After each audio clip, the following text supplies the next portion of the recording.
The Gathering at Doggerland, an Ethnomythopoeia. There are stories older than nations, older than kingdoms, older than the very shape of the land itself. This is one such story. In the time before the waters rose, the world was different. What we now call Britain was not an island. What we now call the North Sea was a vast plain, Doggerland, stretching from the lowlands to Denmark, from the southern shores to the northern fjords. Rivers wound through forests, marshes gave way to hills.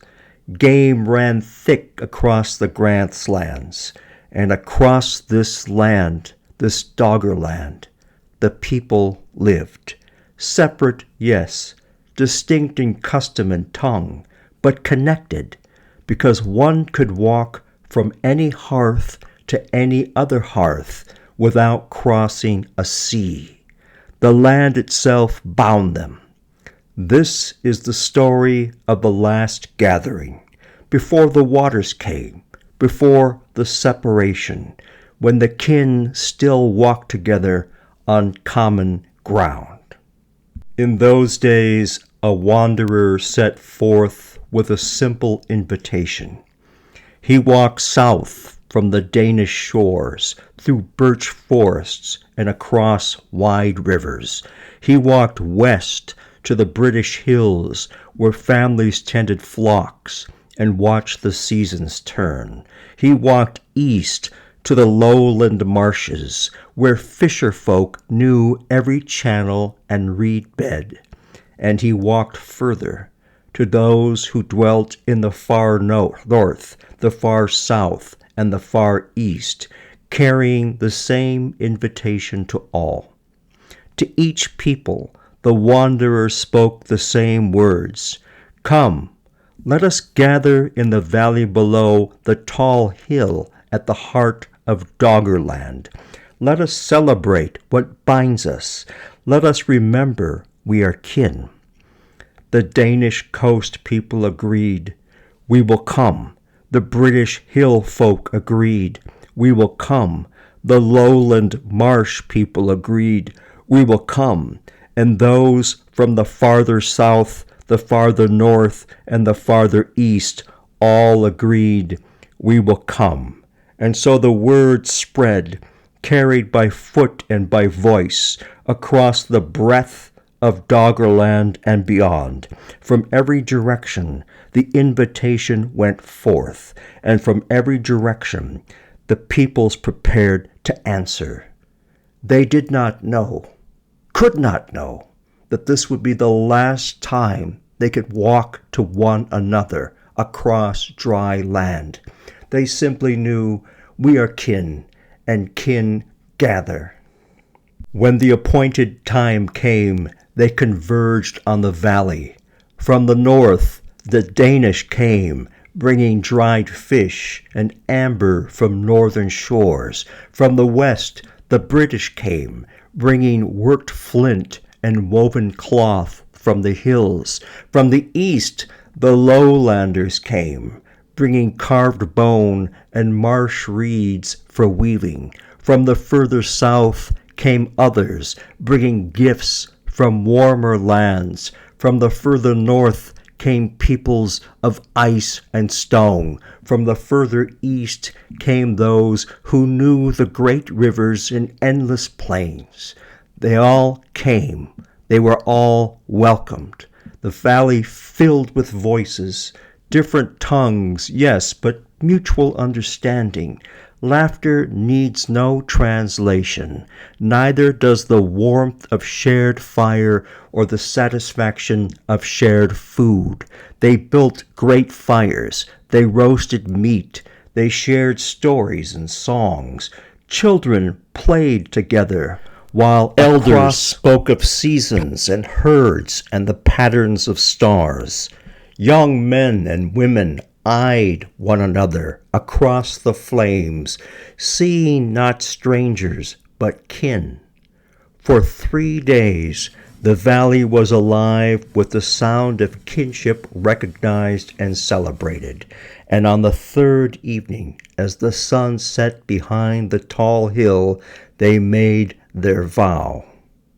Each people brought a flame from their own hearth, carried carefully across the miles, kept alive through wind and rain, tended with reverence due to the fire that warmed their homes and cooked their food. One by one they approached the great gathering fire at the valley's center. The Danish touched their flame to the wood. The British touched their flame to the wood. The lowlanders touched their flame to the wood. Those from the south, the north, the east, each in turn contributed to their flame. Each people in turn contributed, and the fire blazed higher, fed by every hearth, belonging to all.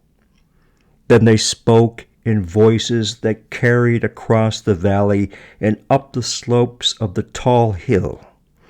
We are kin. Though we return to our distant homes, this bond remains. We are kin.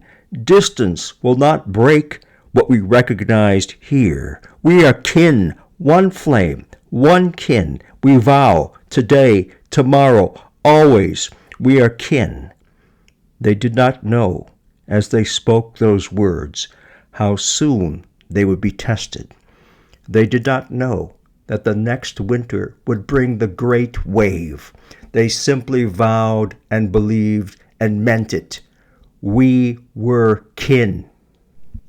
And when the gathering ended, they departed.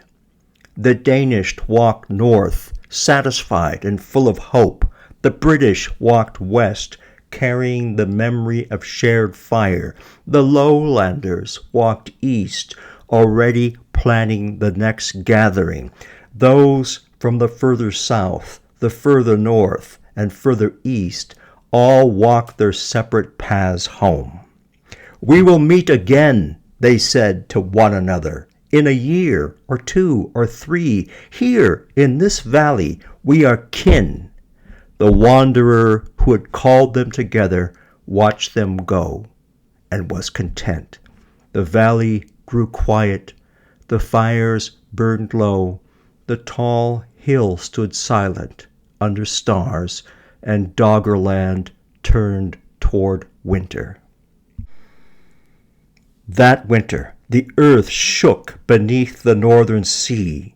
What peoples did not know, what they could not know, was that far to the north a great shelf of land had given way beneath the ocean. A wall of water, taller than any tree, raced south across the cold sea.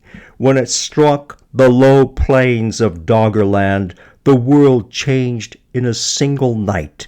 The marshes vanished beneath the surge. The river valleys filled and overflowed. The grasslands where herds had gathered became seabed. The forests where children had played were swallowed by salt water. The tall hill became an island briefly. Then it too slipped beneath the waves.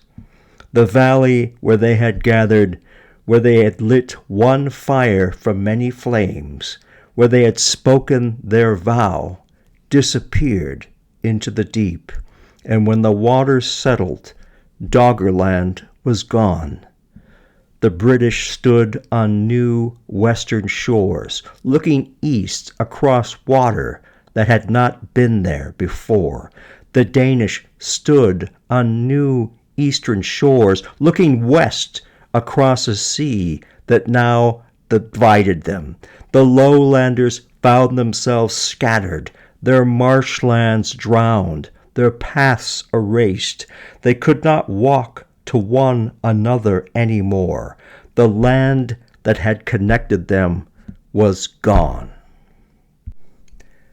But the vow held. On the distant shores, British, Danish, lowland, all those who scattered to south, north, and east. The peoples lit fires and remembered.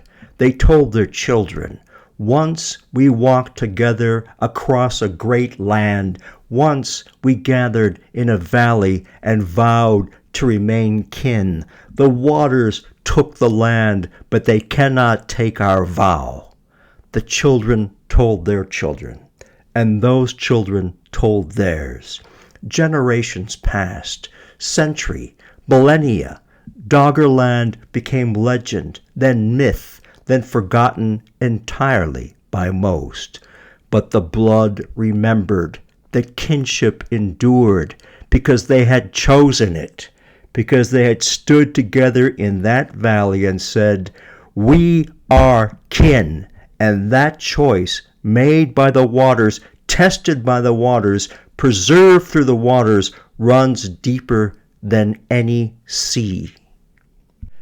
Today, Doggerland sleeps beneath the North Sea.